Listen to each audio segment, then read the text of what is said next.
Hello বন্ধুরা, চলে এসেছি তোমাদের সাথে আজকে আরো একটা মজাদার রেসিপি নিয়ে। তো তোমরা সবাই কেমন আছো কিন্তু কমেন্ট করে জানিও। আজকে দেখো রেসিপিটা প্রথমেই আমি করে নিয়েছি বোনলেস চিকেন।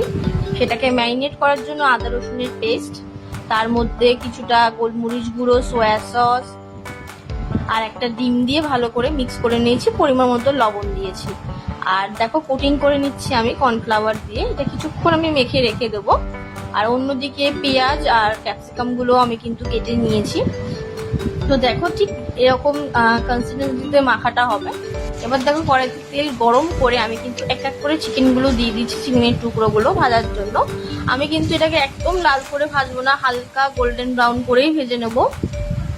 তো এটা ভাজা হয়ে গেলে আমি একটা সসের মিক্সার বানাচ্ছি, তার মধ্যে red chilli sauce, soya sauce, green chilli sauce এবং এর মধ্যে টমেটো কেচাপ যেটা থাকে সেটা আমি কিন্তু নিয়ে নিয়েছি পরিমাণ মতো।